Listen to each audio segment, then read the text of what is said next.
Tíska er miklu meira en bara efni, hún er tjáningarmiðill sem gerir fólki kleift að tjá sjálfsmynd, efla sjálfstraust og sigla í gegnum félagslegar vítir lífsins.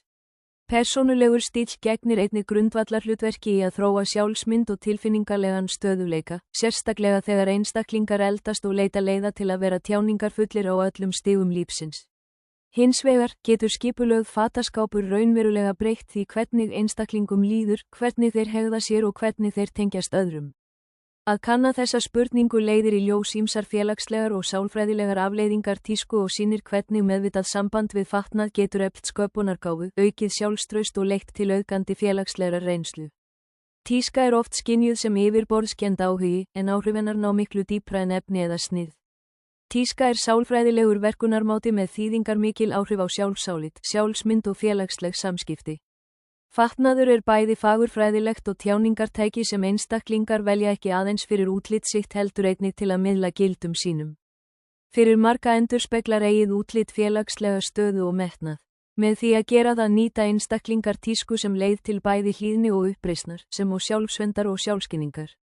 Tíska snýst ekki bara föt, heldur einnig að kynna sig fyrir samfélaginu með ásetningi og sjálfsmynd.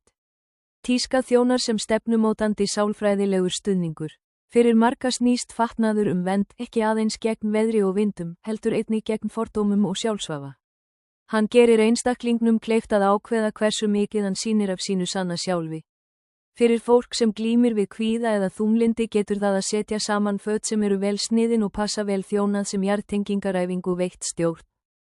Þannig verður sálfræði fatnaðar meira en æfingi að sýna sjálfsmynd heldur einnig að stjórna skapi okkar og daglegum athöfnum. Föt eru sálfræðilegt tungumál. Frá unga aldri er mörgum kennt að fatnaður snýst ekki bara hópfærð eða notagildi heldur einnig að passa inn og standa upp úr, aðlagast eða gera uppreisn gegn menningarlegum viðmiðum. Fólk kann að hafa verið hrósað fyrir að klæða sig viðeigandi eða stílreynt áður, sem skapar tengsl milli fatnaðar og viðurkenningar. Snembúnar tilfinningar eins og að vera stílhreinn í æsku þróast í fullorðinsvenjur með tímanum. Fatnaður getur orðið lúmsk en öflug í táknum tilheyrslu, hvort sem það er til undirmenningar, trúarlegra sértrúarflokka, stjórnmálahreyfinga eða þjóðfélagsstétta.